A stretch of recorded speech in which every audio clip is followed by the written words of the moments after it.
Flos Carmeli, vitis florigera, splendor celi, Virgo puerpera, singulari.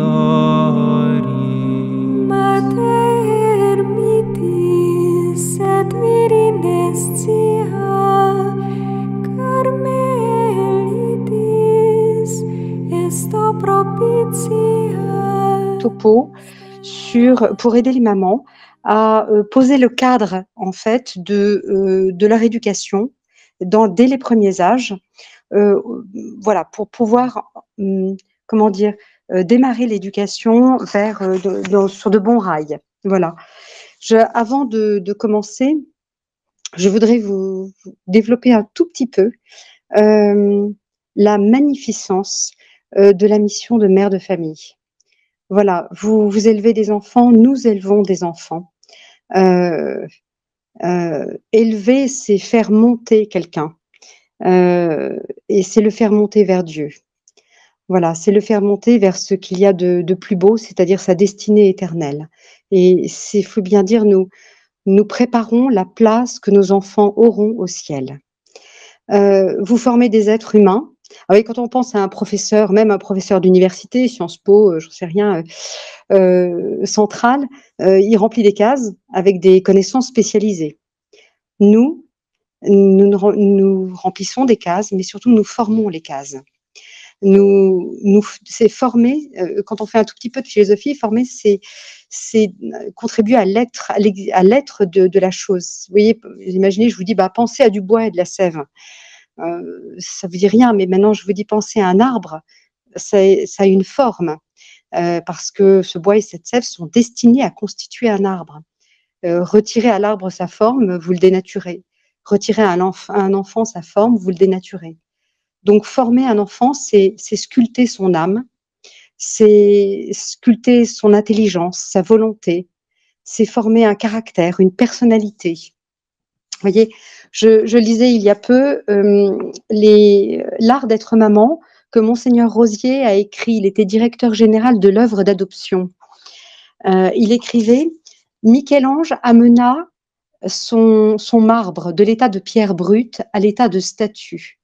Une mère amène l'homme de son état premier d'ignorance et d'inaction, semblable au bloc de marbre que le ciseau de Michel-Ange n'a pas encore mordu, à l'état de connaissance et d'action.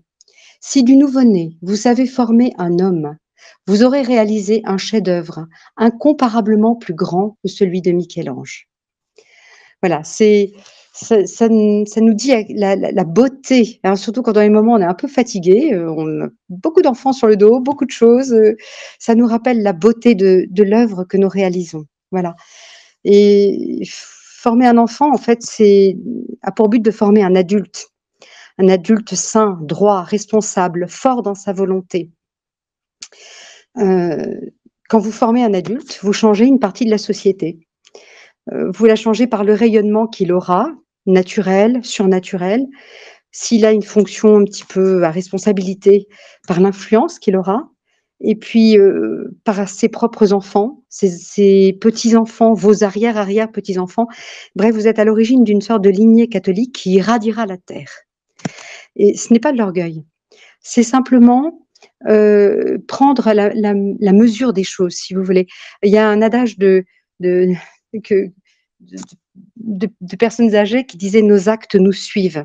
Oui, nos actes nous suivent. À chaque fois qu'on pose quelque chose de bien en nos enfants, cet acte nous suivra dans le temps, dans les siècles à venir et dans l'éternité. Voilà. Et donc on forme un adulte, on influence une partie de la société, mais le plus important, c'est que nous allons rendre à Dieu son dû. Les enfants ne nous appartiennent pas, on dit notre enfant, mais en réalité c'est un don de Dieu. Il nous délègue son autorité, il nous délègue sa capacité de création et il nous délègue sa mission. Et donc nous contribuons à remplir le ciel par nos enfants, nos petits-enfants, etc. Vous voyez. Et je pense qu'il faut avoir l'ambition d'une Sainte Monique, d'une Blanche de Castille, pour la terre et pour le ciel. Ça s'appelle le zèle. C'est pas de l'orgueil ou de la vanité, c'est le zèle. C'est vouloir étendre le règne de notre Seigneur Jésus-Christ. Voyez.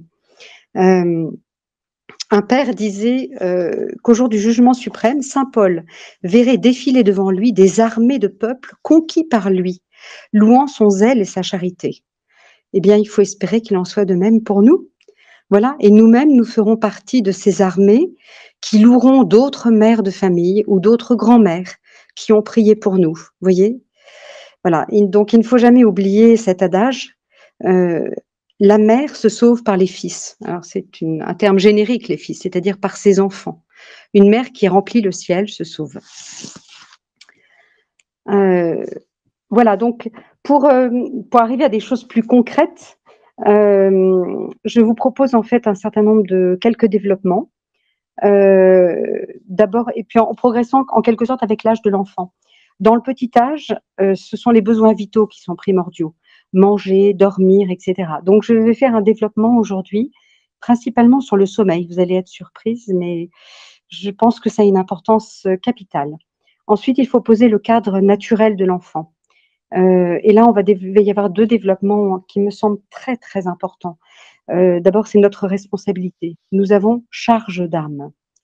Voilà. Et donc, il faudra développer quelles sont les qualités qu'il faut avoir comme parent, comme mère. Et puis, un chapitre auquel je tiens beaucoup, c'est l'équilibre entre l'affection et l'autorité. Il faut savoir témoigner son affection, comment la témoigner en fonction des différents caractères de l'enfant, mais aussi il faut savoir poser son autorité. Cette autorité, elle est un guide définitif vers de l'âge adulte. Voilà. Et après le cadre naturel, eh bien, il y aura le cadre surnaturel qui s'inscrit tout naturellement avec la vie de prière, la vie de sacrifice, parce que la vie, c'est en collant à celle de notre Seigneur Jésus-Christ que notre vie est la meilleure. Et voilà, il est vertus qu'il faudra avoir. Voilà, donc je vais entamer le premier petit topo, si vous voulez bien, sur le sommeil. Voilà. Pourquoi le sommeil? Parce qu'en fait, la maman, c'est, si vous voulez, la vie de famille est déterminée par l'état d'esprit de la maman. Beaucoup de choses tournent autour de la maman. Entre parenthèses, c'est pas pour rien que toute la fin du XXe siècle, les lois s'enchaînent, les lois en France et en Europe d'abord et dans le monde ensuite, puisque nous sommes moteurs en fait, avec l'avortement, la contraception, le travail de la mère, l'égalité entre l'homme et la femme, etc. Détruisez la maman, vous détruirez la société. Hein. C'est Robespierre qui l'avait dit. Détruisez la mère, voilà.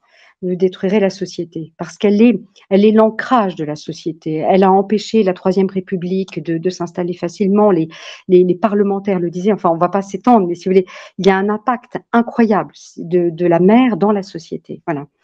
Et c'est en même temps très lourd, mais en même temps, c'est tout simple au quotidien. Et si la maman va bien, toute la famille va bien. Voilà. Et c'est pour ça que pour aller bien, un des points importants, c'est le sommeil qui va créer l'équilibre de la mère. Et puis le respect qu'elle aura, si vous voulez, dans son autorité, le respect qu'elle aura d'elle-même. Et qui va faire que l'enfant va tout naturellement respecter ses paroles, respecter ses exemples, respecter tout simplement l'être de sa maman.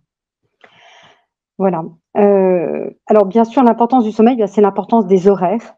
Dans les retraites de Saint-Ignace, on dit souvent, prenez comme résolution une heure de coucher, parce que de l'heure du coucher découle l'heure du lever, de l'heure du lever découle toute la journée. Voilà.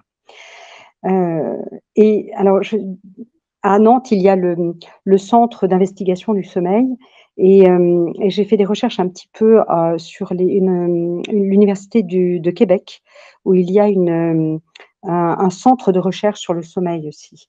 Et c'est impressionnant la capacité de restauration que nous donne le sommeil. Il restaure les mécanismes de mémorisation. Le sommeil consolide la mémoire, en fait parce qu'il permet la connectivité des neurones. C'est le sommeil profond qui classe et qui organise notre mémoire.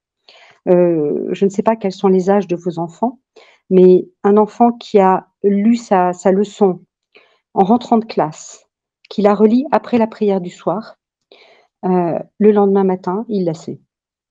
Parce que la nuit, la mémoire a organisé, en fait, l'imprégnation des connaissances. Le sommeil restaure aussi les mécanismes de fatigue psychologique. Pour la mère, c'est important. Le sommeil profond nettoie les toxines qui se sont accumulées dans la journée. Donc, ça permet d'expurger, si vous voulez, les émotions négatives. Il va classer ces émotions. Alors la maman, avec le nombre d'enfants, avec parfois tout simplement dès le premier, les nuits un peu compliquées, il y a du stress, il y a même jusqu'à de l'angoisse, et il y a voilà, des énervements qui peuvent être un petit peu forts, exprimés violemment, par exemple, choses comme ça. Voilà. Enfin, le sommeil restaure aussi les mécanismes immunitaires. Et en réalité, il régénère, il aide à créer l'énergie nécessaire à la défense de l'organisme. Donc le manque de sommeil, à contrario, forcément, il entame nos capacités cognitives. Mais avec les capacités cognitives, c'est les capacités d'imagination et de création. Vous imaginez, c'est important de pouvoir imaginer, créer de nouveaux modes de communication, de joie, de jeu avec nos enfants, vous voyez. Et il affecte nos humeurs, donc forcément nous devenons irritables. Donc si vous vous énervez facilement, couchez-vous plus tôt et accordez-vous 8 à 9 heures de sommeil pendant plusieurs nuits. Voilà, alors certaines mamans deviennent très impatientes, d'autres se découragent. La patience, c'est la preuve que la maman ne baisse pas les bras. Elle s'énerve parce qu'elle n'arrive pas à ce à quoi elle veut aboutir. C'est la preuve qu'elle combat en réalité. Mais elle perd elle-même les armes qu'elle veut utiliser. Et la maman découragée, c'est celle qui n'y croit plus. Alors, même chose, il faut se reposer. Voilà. Et voilà. Donc, en plus le manque de sommeil déséquilibre 3 hormones. Ça, c'est ce que j'ai lu voilà, dans les recherches universitaires. La leptine, c'est cette hormone qui donne l'impression de satiété. Et on dit que voilà, dès le plus jeune âge, s'il y a un dérèglement de la leptine, donc même pour l'enfant, si vous voulez, hein, ça contribue très légèrement, mais tout doucement, au diabète, à l'obésité et aux maladies cardiovasculaires. Il y a la gréline qui stimule l'appétit. Donc forcément, si voilà, on cherche, il y a des grignotages, de la nourriture ce qu'on appelle nourriture de compensation en fait. Voilà. Et l'orexine, qui suscite le besoin de manger juste pour le plaisir. Et elle est produite, dans le manque de sommeil, elle est produite à haute dose. Et le bébé, c'est la même chose. Le sommeil favorise les mêmes mécanismes de mémorisation, d'apaisement, d'immunité, mais en plus, chez le bébé particulièrement, il permet la fabrication des hormones de croissance, donc les muscles, les os, les cartilages. Oui. Bon, donc bref, si vous voulez un adulte qui soit grand, beau, qui ait de la mémoire, qui soit fort et calme, qui soit jamais malade, bref, il faut qu'il dorme, quoi. Voilà. Alors, j'ai relevé les dernières recherches, des choses qu'on sait aussi par expérience, mais qui sont confortées par les recherches hospitalières.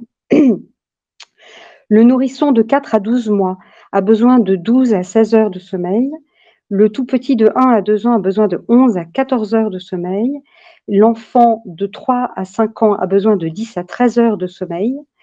Et l'enfant de 6 à 12 ans de 12 à 9 heures de sommeil. Et enfin, l'adolescent, on dit jusqu'à 18 ans, a besoin de 8 à 10 heures de sommeil. Voilà. La chose à privilégier pour que les enfants aillent bien, c'est vous. C'est vous. Charité bien ordonnée commence par soi-même. C'est vous. Vous devez prendre soin de vous. C'est pas aller vous pomponner dans votre voilà. C'est dormir, vous donner les conditions, vous mettre dans les conditions qui vous permettent d'être une bonne mère de famille et de voir combien vous êtes vous-même, vous voyez les fruits immédiats de ce que vous faites. Voyez. Donc maintenant, je voudrais parler du bébé du bébé petit à petit avec grandissant, quoi, disons. Jusqu'à 3 mois, le bébé dort beaucoup, donc. Et alors, je ne sais pas si vous avez encore des bébés ou pas. Là, ça me manque un petit peu, je ne vous connais pas assez. Le bébé est assez vite, son sommeil est facilement bousculé. Il suffit simplement que l'emploi du temps soit un petit peu désorganisé et son sommeil est facilement, voilà, gêné.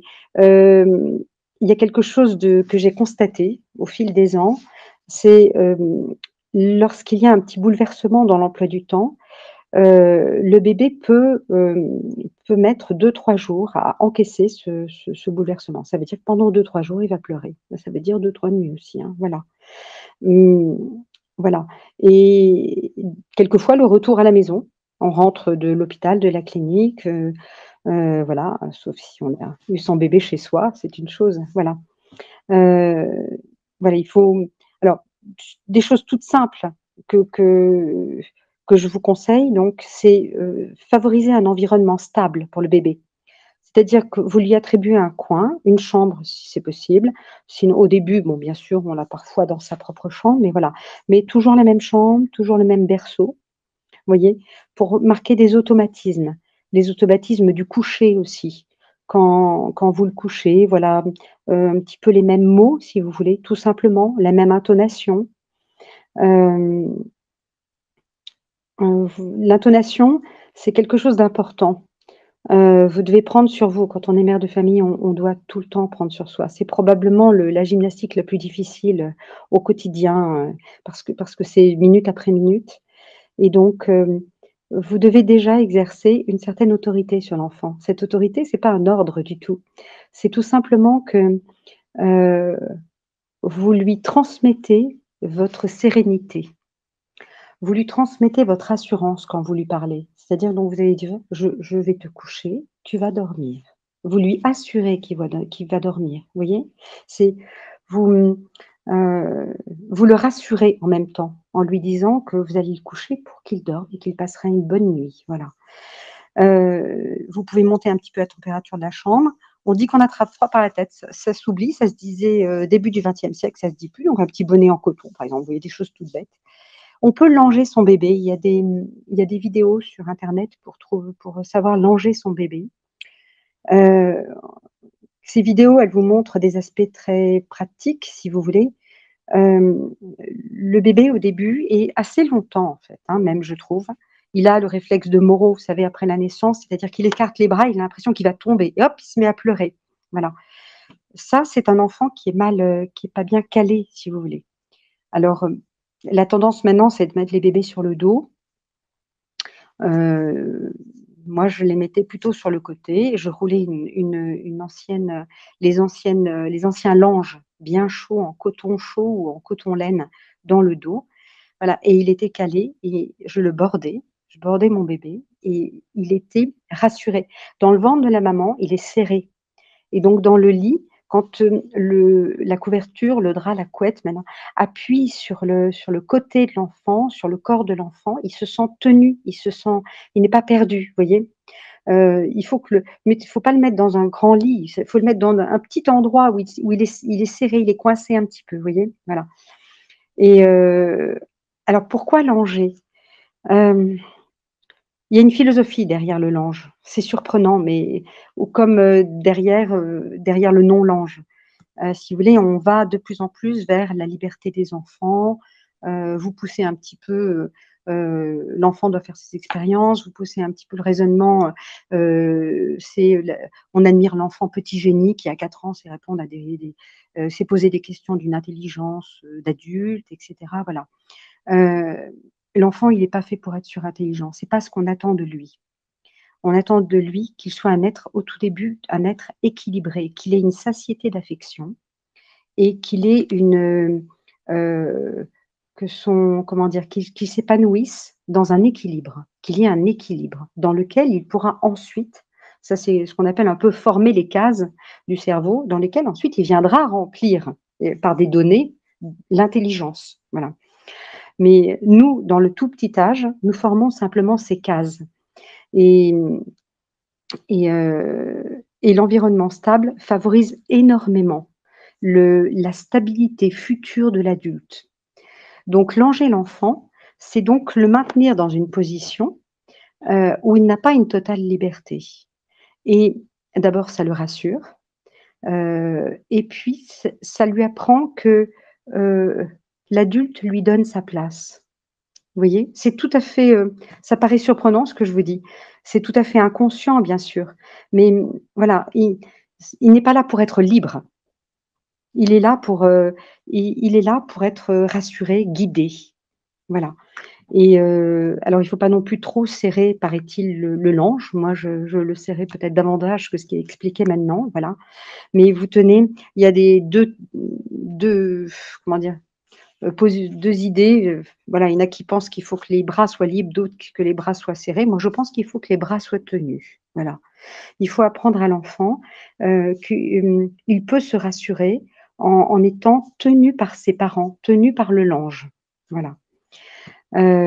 Et souvent, ben, écoutez, ça fait des bébés plus calmes aussi, vous voyez? Avant, dans les fermes, c'était tout à fait surprenant. On langeait le bébé, on accrochait, heu, on accrochait le bébé à la poutre centrale. Comme ça, il y avait aucune araignée qui lui montait dessus ou des bestioles, des lézards, des choses comme ça et cetera. Et donc il était quasiment vertical, hein, et on le laissait, on allait au champ. Voilà. Bon, personnellement, je ferais plus ça maintenant, mais voilà, c'est dire que ça s'est fait, que ça devait marcher si ça s'est fait sur des générations. Voilà. Hem, heu À partir de 3 mois, le il arrive que le bébé se réveille. Ça arrive souvent, voilà. Il faut pas se précipiter. Il y a des théories qui disent: «Il faut pas laisser pleurer son enfant, il faut le bien-être de l'enfant» et cetera. Ça, c'est l'idée de l'épanouissement de l'enfant. Votre enfant, il va apprendre petit à petit que la vie, c'est un combat.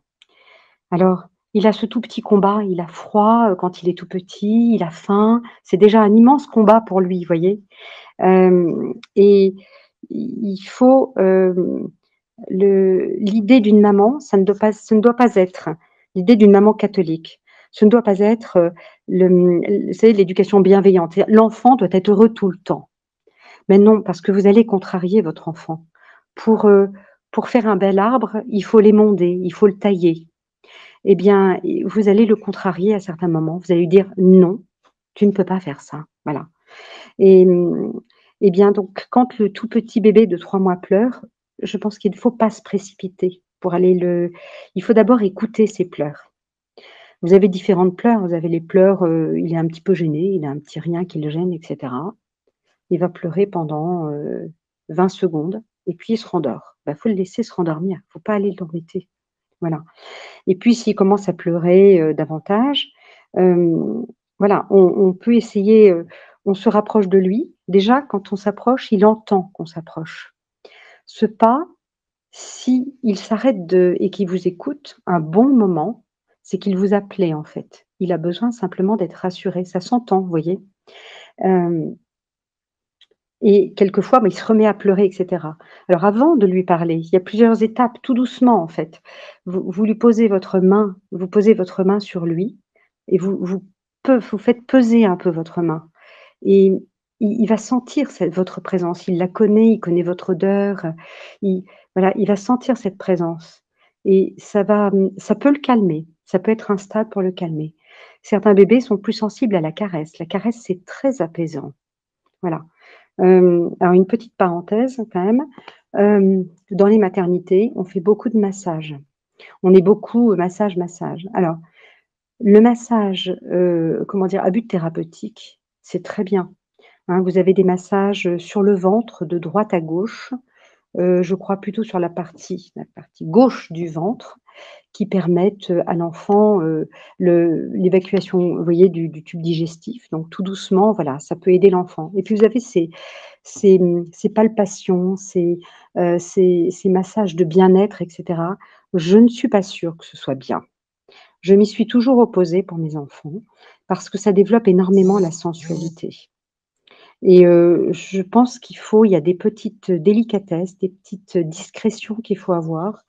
Des petites, votre enfant, c'est un futur adulte et il faut l'aider à, il aura des combats à mener plus tard et déjà tout petit, vous pouvez contribuer, je pense, à l'aider à mener ses combats.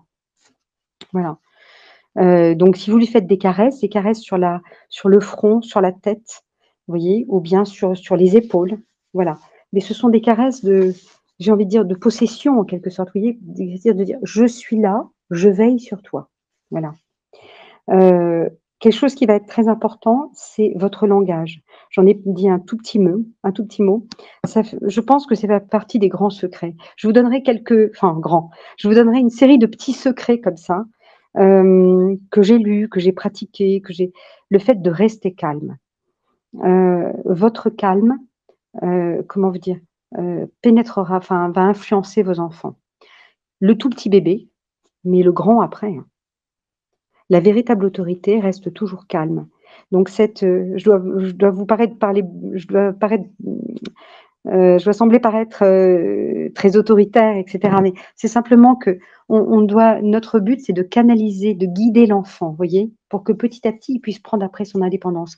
Mais il faut lui donner ses guides. Voilà.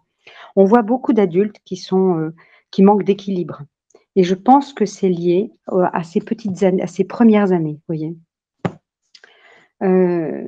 Voilà, donc je pense aussi qu'il ne faut pas trop rester dans sa chambre. Bon, bien sûr, s'il continue à pleurer, eh bien oui, terminons. S'il continue à pleurer, eh bien, vous le prenez dans vos bras, vous le serrez un peu. Le fait de tenir l'enfant un peu serré, ça le rassure énormément. Je connaissais même une maman qui me confiait ses enfants. Ils arrivaient bien sûr chez moi, ils pleuraient parce qu'ils connaissaient ils n'étaient pas chez eux et cetera. Elle les prenait contre eux, le visage contre son corps, contre sa poitrine. Elle les serrait 10 secondes, l'enfant s'endormait, elle le posait dans le lit, il dormait encore. Moi, j'ai jamais réussi à faire ça, mais voilà, c'est et elle m'a dit qu'elle n'était pas la seule à le faire. Donc certaines mamans ont cette capacité peut-être à le faire, voilà. Donc vous parlez à votre enfant, vous lui chantez une berceuse, vous lui parlez de son ange gardien, vous le confiez à la Sainte Vierge, à son ange gardien. Voilà. Quand il continue à pleurer, alors il y a bien sûr des choses, heu, médicales auxquelles on peut penser, hein. Il y a le reflux gastro-œsophagien, il y a voilà, l'ostéopathie, hein, l'ostéopathie postnatale, c'est assez souvent conseillé. Hem Par exemple, cette manipulation très légère sur le crâne, parce que l'enfant aurait eu une petite pression au moment de la naissance, ou sur certains os, ou l'ostéopathie peut développer aussi le réflexe de succion, peut donner plus de tonicité à la succion, voilà. Heu, En tout cas voilà, c'est comment dire? Aller progressivement pour calmer l'enfant, vous voyez? Se donner toujours voilà, des possibilités d'aller plus loin. Pour le calmer. Heu, je pense qu'il ne faut pas rester tout le temps dans sa chambre. Il ne faut pas rester trop.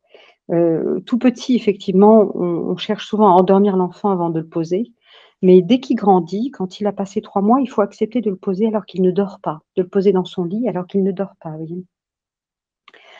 Je pense qu'il faut éviter les cododos parce que c'est très difficile d'y mettre fin et puis parce que ça fait rentrer dans la mère, dans l'esprit de la mère, l'idée qu'en fait, qu'elle est là pour son enfant.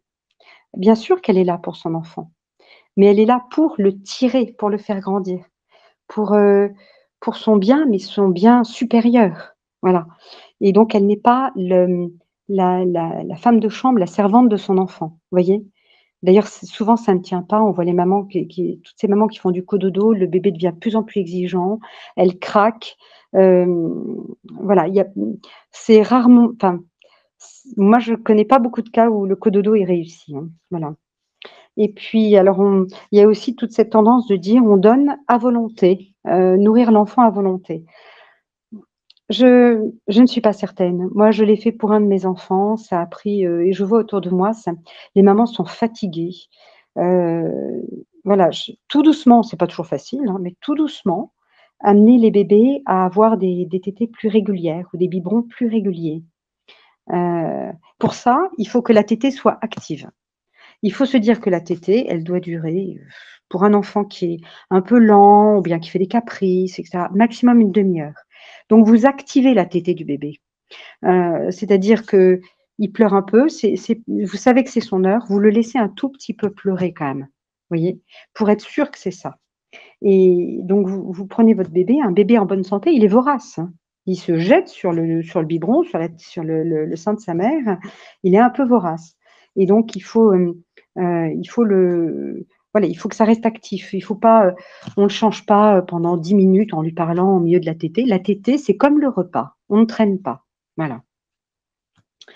Heu, on se précipite pas, on fait ce qu'il faut, mais on traîne pas. On essaye petit à petit d'amener l'enfant à une tétée de 20 minutes, voilà.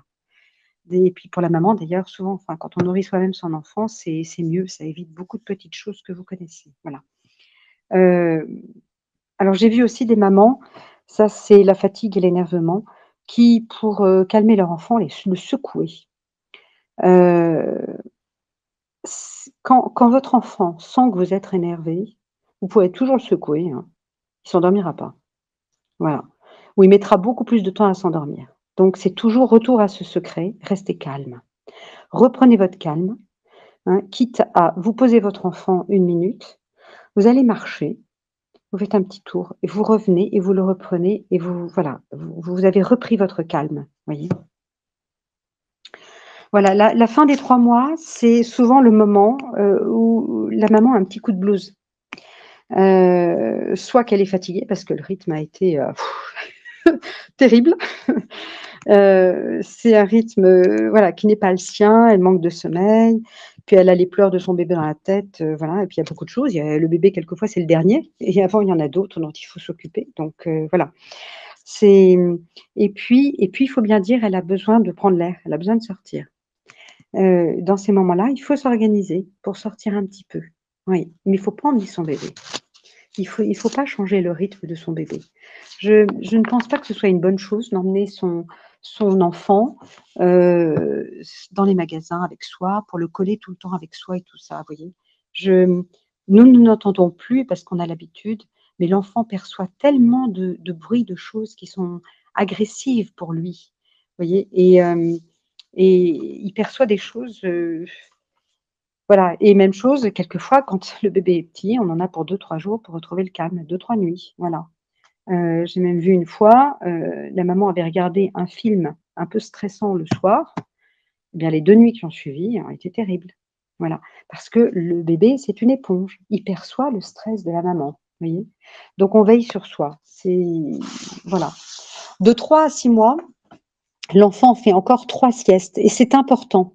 Matin, après-midi, début de soirée.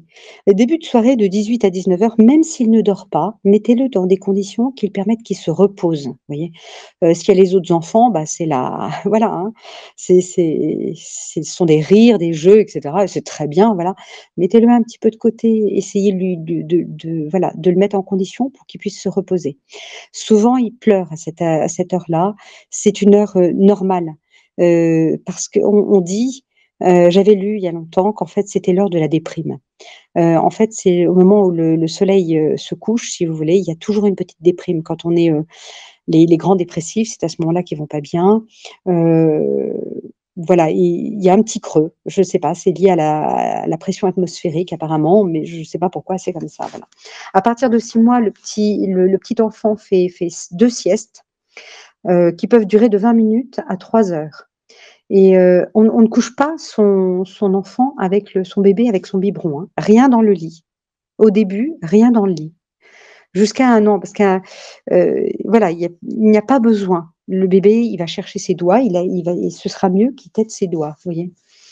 Voilà, oui. Alors ensuite je passe de 1 à 2 ans. Il faut essayer de garder les horaires. Donc toujours être le plus régulier possible, pour soi, pour l'enfant, vous voyez? Après les repas, il faut essayer de le coucher rapidement. Après le repas, il y a la prière du tout petit, c'est juste avec lui, et on n'a pas besoin de se mettre, devant l'oratoire et tout ça, juste, devant son lit. On a mis une jolie image de la Sainte Vierge, de l'enfant Jésus, voilà et on remercie pour la journée. On remercie d'avoir une famille catholique. On le confie à sa maman du ciel. On envoie un baiser à l'enfant Jésus et voilà et on le couche. Vous voyez, il y a pas grand-chose. Vous voulez lui chanter un Je vous salue Marie, un Salve Regina, une toute petite chanson, voilà. Mais, il n'y a pas besoin de faire, c'est pas utile, si vous voulez, de mettre l'enfant dans le cosy, à côté de nous et de lui faire écouter le chapelet et toute la prière avec toutes les litanies, qui durent, 3/4 d'heure, c'est ça tout petit âge, je ne crois pas que ce soit utile. C'est une tendance qui est née, heu, j'ai envie de dire dans les années 80 à peu près, d'emmener son enfant partout, tout le temps et cetera. Je À chaque âge, suffit sa peine. Voilà. Et l'enfant ne doit pas vivre au rythme des parents. Il a son rythme et c'est une certaine manière, c'est d'une façon de le respecter que de lui laisser son rythme. On voilà. Par contre, ben, le soir, on continue à vivre sa vie de prière en ménage.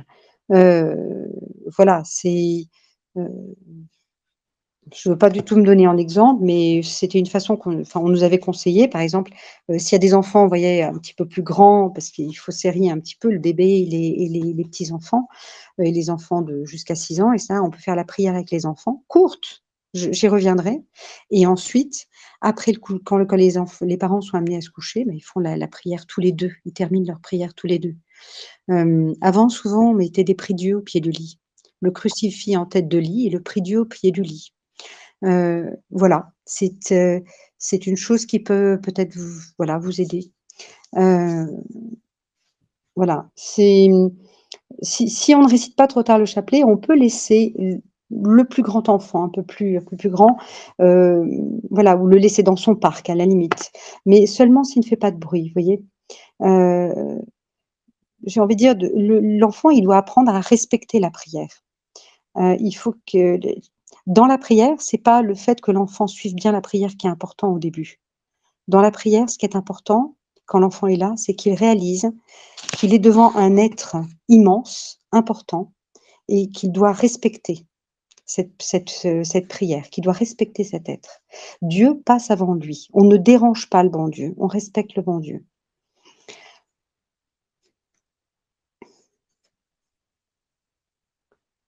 Voilà, de même que c'est pas forcément utile de l'emmener à la messe, surtout s'il fait trop de bruit. Heu Parce qu'il ne va pas suivre, vous non plus, et les voisins encore moins. Voilà, c'est choquant ce que je vous dis, c'est sûr, parce que ça ne se fait plus comme ça. Mais, vous voyez, avant, on emmenait les enfants vers 6 ans à la messe. Avant, ils étaient, j'ai même entendu dire qu'ils étaient attachés, entre 5 et 6 sur des petites chaises, des chaises qui étaient conçues pour ça, accrochées au banc d'église, vous voyez? Le mieux, c'est que les parents aillent séparément, c'est loin d'être facile, hein. Si vous ne pouvez pas, bien écoutez, il faut sortir. Il faut sortir, voilà, parce que c'est le bon Dieu qui prime. Ou alors, je ne sais pas si madame Olympie est d'accord, pour ceux qui sont à Guingamp, bah, vous le mettez à dormir à côté avec un babyphone silencieux, par exemple. Vous voyez, vous ne sortez que quand, voilà, ça prend on sait que ça pleure. Sainte Thérèse de l'Enfant Jésus, elle n'avait pas été à la messe avant ses 6 ans. Mais, on lui avait donné une telle, comment dire? Un tel sens de la présence de Dieu que quand c'était l'heure de la messe, elle marchait dans la maison sans faire de bruit, pour ne pas troubler la présence réelle. Vous voyez? Elle avait déjà ce sens, merveilleux de voilà, de de Dieu, de la présence de Dieu. Voilà. Hem, à partir de 3-4 ans, quand ils se tiennent mal à la prière, il faut les éloigner. Voilà, la prière, en quelque sorte, ça se mérite, vous voyez? Plutôt que de gronder un enfant tout le temps et cetera, il vaut mieux le priver de sa prière. Voilà, après à 5-6 ans, si vous le privez de la prière, il est obligé de la refaire tout seul après tout c'est pas la même chose, vous voyez? Mais tout petit, les enfants, c'est quand vous priez, vous, en bas, dans le séjour et cetera, l'enfant dans sa chambre, il le sait. Il le sait, il le sent, voilà et dans les tout petits âges, en quelque sorte, ça suffit. Voilà, j'espère que ça ne vous choque pas. J'espère que vous n'hésiterez pas à poser de questions si ça vous surprend trop. Heu, voilà, par contre, à partir de 1 an, on peut mettre une petite peluche, un petit lange dans le lit. Je trouve qu'il faut mieux éviter les veilleuses et les tétines, pour les mêmes raisons. C'est qu'après, on a du mal à s'en séparer. Puis la tétine, ça développe le réflexe de succion, toujours la satisfaction des sens et il faut essayer de ne pas trop mettre la tétine, voilà, ne pas du tout utiliser de tétine, ce serait mieux. Par contre, si vous avez un enfant qui ronfle bruyamment, qui est somnambule, c'est pas normal, il faut consulter. Heu,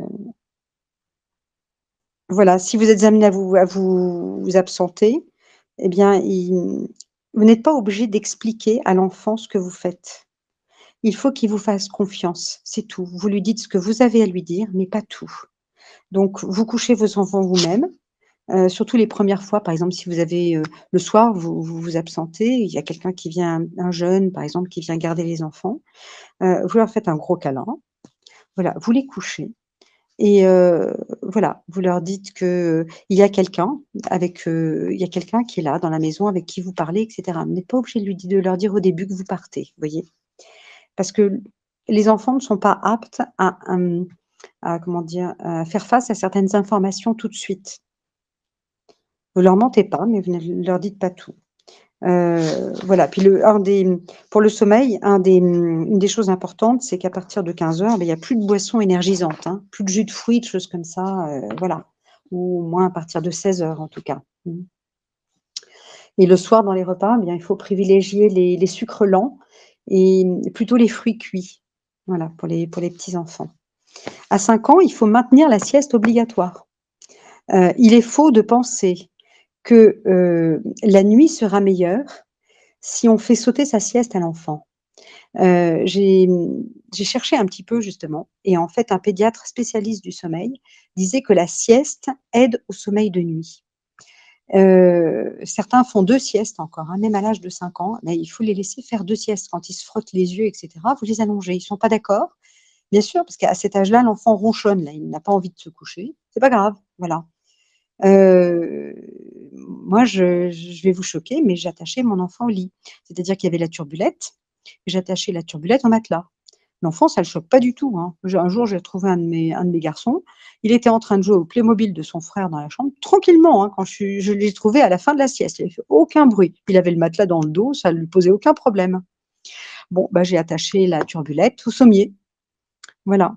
C'est quand c'est l'heure de se reposer, on se repose. On peut pas dormir, c'est pas grave, au moins on s'est reposé un petit peu.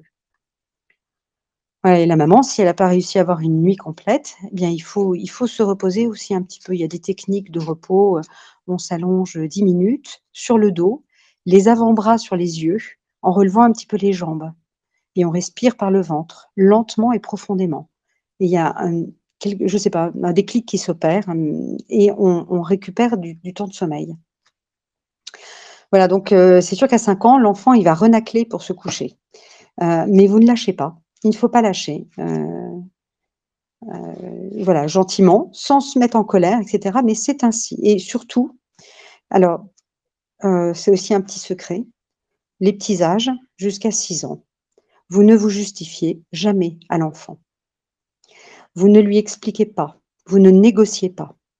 Alors c'est choquant, ça va vraiment à contre-courant, c'est sûr, hein, mais si vous vous justifiez, ça veut dire que, vous mettez, l'enfant au niveau de votre décision. Si vous lui expliquez, ça va encore plus loin même d'une certaine manière, c'est que ça veut dire qu'il doit adhérer à la décision que vous prenez. Mais l'enfant qui adhère à la décision que vous prenez, à qui vous donnez finalement le choix d'adhérer, il va apprendre petit à petit à se fier à son propre raisonnement et vous allez avoir un enfant inquiet.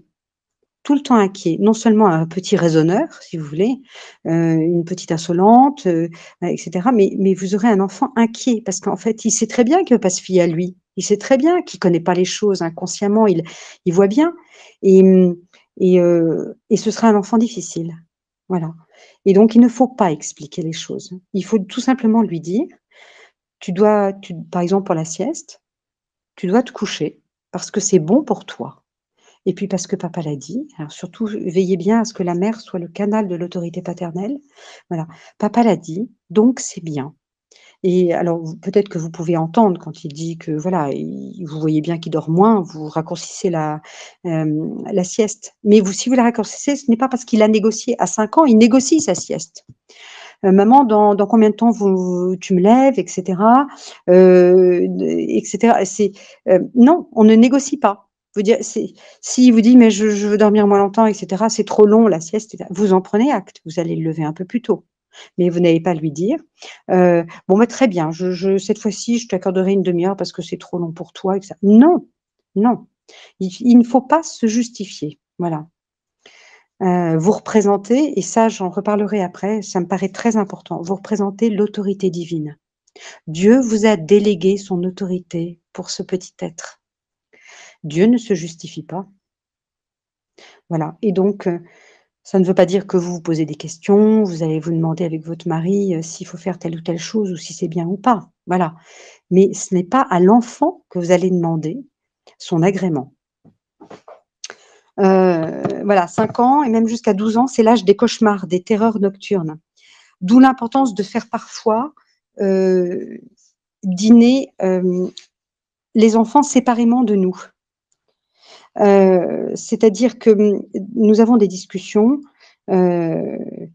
vous voyez bien sur le groupe Saint-Antoine, par exemple, là, il y a des discussions qui inquiètent les parents et cetera. En prenant un exemple tout récent, la radio, il y a des événements et cetera. Nous sommes, nous savons, nous sommes dans un monde qui nous est très hostile.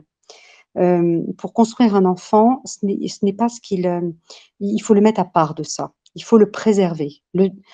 Le début de l'éducation, c'est quand même, c'est construire un petit fortin, si vous voulez, une tour intérieure. Vous la construirez pas si elle est tout le temps agressée par l'extérieur, voyez? Donc il faut la protéger cette tour au début. Ah, c'est sûr que c'est mal vu, c'est pas dans le politiquement correct et cetera, mais il faut la protéger. Il faut préserver son enfant de l'extérieur et petit à petit, vous l'ouvrirez et il sera plus fort pour faire face à cet extérieur. Heu Voilà, et c'est même chose, voilà, je voulais dire aussi, voilà, d'éviter d'emmener les enfants trop partout. Même dans les magasins où vous avez une musique qui va pas très bien, vous avez des intonations de voix qui ne sont pas bonnes, vous avez des images qui sont affreuses, voire pires, et nous, quelquefois, nous passons à côté parce qu'il y en a tellement, on les voit pas, mais eux les voient, hein, eux les voient beaucoup plus que nous, voilà. Voilà, pour pouvoir coucher les enfants assez tôt, il faut démarrer les bains assez tôt aussi. Je développerai tous ces petits détails, sur le bain et tout ça. Et il faut enchaîner sans traîner.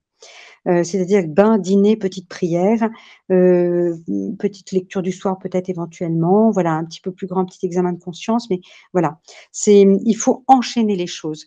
Nous-mêmes, il faut bien dire, on encaisse la journée, on est fatigué à ce moment-là, et pourtant, il faut prendre sur soi pour enchaîner les choses, voilà. Et l'enfant, vous couchez l'enfant et après, c'est votre moment avec votre mari, oui, ou pour vous si vous avez besoin de, voilà. Hem, voilà, quand l'aîné des enfants a 2-3 ans, un petit peu plus, 4-5 ans, on dit une petite prière en famille. Alors, il faut un joli oratoire. Vraiment, il faut soigner votre oratoire. Heu, c'est simple, quand on rentre dans la maison, il y a un critère, hein. Si vous faites rentrer quelqu'un dans la maison, rapidement dans le séjour, il regarde l'oratoire, c'est que l'oratoire est joli. Il arrête l'œil, vous voyez? Voilà. La prière, il vaut mieux qu'elle soit courte, c'est ce que je vous disais, et que les enfants se tiennent impeccablement. C'est-à-dire à genoux, complètement, les mains jointes, droites comme les petits enfants de cœur, voyez? Et on ne peut pas tenir longtemps comme ça, forcément, hein. Mais vous devez mettre à la limite, vous mettez votre enfant entre vos genoux. Vous ne le permettez pas de s'asseoir sur ses talons. Il est à genoux et vous lui tenez les mains gentiment, mais voilà, et vous pouvez les lâcher s'il les maintient, vous voyez? Mais vous l'aidez à tenir les mains, vous l'aidez à se tenir, voilà. Heu, il faut vraiment qu'il apprenne qu'on ne se moque pas de Dieu. Pas de quatre pattes, pas de, voilà, pas de rire, pas de rien. Sinon, on va dehors, voilà. Et ce respect, comment dire? Ce respect de Dieu, ça va énormément vous aider pour la messe. C'est simple, les petits enfants qui se tiennent bien à la messe, un autre petit secret, il y a 2 choses pour qu'ils se tiennent bien à la messe. C'est qu'ils se sont bien tenus à la prière tous les soirs et que la maman, petit à petit, a expliqué la messe.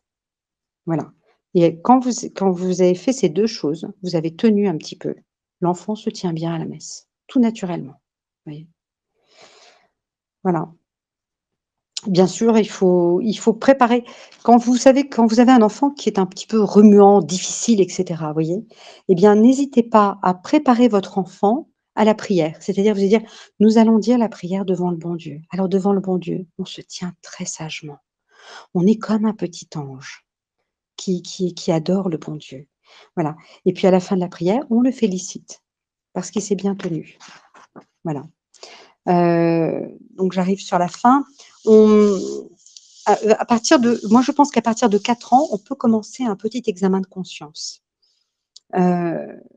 Donc, on ne va pas lui créer des idées qu'il n'a pas, hein, mais il faut savoir qu'à 5 ans, vous avez des petits-enfants qui peuvent communier.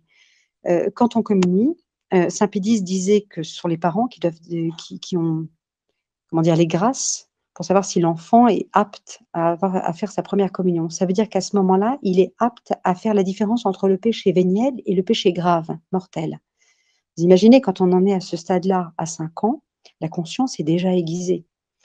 Et donc, je pense qu'il ne faut pas sous-estimer, hein. Moi, j'ai vu des petits-enfants, la conscience, il a vite conscience de certaines choses, vous voyez. J'ai même vu un petit enfant, on lui parlait du paradis, etc. Il est devenu tout triste. Il pensait qu'il irait jamais au paradis, vous voyez. Il n'avait pas 5 ans. Donc ça, c'est des enfants qu'il faut aider, qu'il faut remonter, parce qu'il ne faut pas rester comme ça. Un enfant, la nature d'un enfant, c'est d'être joyeux. Voilà. Un enfant qui va pas bien, il est triste. Voilà. Mais alors, il va être triste pendant un moment, c'est une petite chose. Mais voilà, la nature d'un enfant, c'est d'être naturellement assez joyeux. Quand on fait l'examen de conscience, j'ai vu plusieurs parents qui se cantonnaient simplement à évoquer ce qu'ils avaient vu. Par exemple, l'aîné qui a tapé son petit frère. Votre enfant, il a une conscience, il a déjà en germe, mais déjà, il a le sens de la justice, de ce qu'est le bien, de ce qu'est la bonté et même de ce qu'est l'intention droite. Et donc, vous devez l'aider à faire l'examen, à faire un examen sur son intention même. Alors, je le développerai plus tard, mais sur la façon dont il obéit, parce qu'il y a des conditions pour bien obéir. Je vous les développerai. Voilà. Ensuite, donc vous devez l'aider à élever sa conscience. Hein, vous voyez. Alors, s'il a tapé son petit frère, dites, voilà, est-ce qu'on a tapé son petit frère? Mais il faut aller plus loin. Il faut lui donner cette notion d'injustice. Est-ce qu'on a tapé un plus petit que soi, en utilisant sa force? Est-ce qu'on a tapé un peu ou on a tapé beaucoup? Vous voyez. Est-ce qu'on a tapé pour faire mal ou pour repousser l'autre? Ça, c'est la droiture d'intention. Est-ce qu'on a tapé dans le dos des parents? C'est une forme moins droite, si vous voulez, de désobéissance. Voilà. Et donc, il faut penser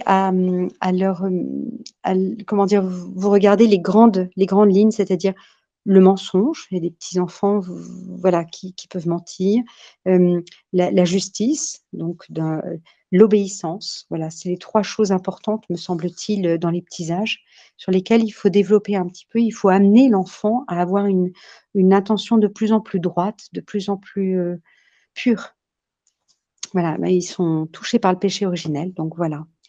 Voilà, et puis vous ne ferez des saints que s'ils ont appris à beaucoup aimer et à aimer droitement, justement, pas pour paraître bien, mais pour être bien. Voilà. Voilà, mais écoutez, j'espère que ces quelques considérations vous auront un peu aidé. Je ne sais pas si ça correspondait à vos attentes, et je serais intéressée par vos réactions pour savoir si justement vous auriez eu besoin de développement, soit plus pratique, soit au contraire d'un autre registre. Voilà. Flos Carmeli, vitis florigera, splendor celi, Virgo puerpera, singulari. Mater mitis et virinescia, Carmelitis, esto propitia, Stella Maris. Radix iessem germinans flosculum, nos ad esse tecum in saeculum patiari. Inter spinas, quae crescis lilium, serva puras, mentes fragilium, tutelari. Armatura fortis pugnantium, furunt bella tende presidium scapulari.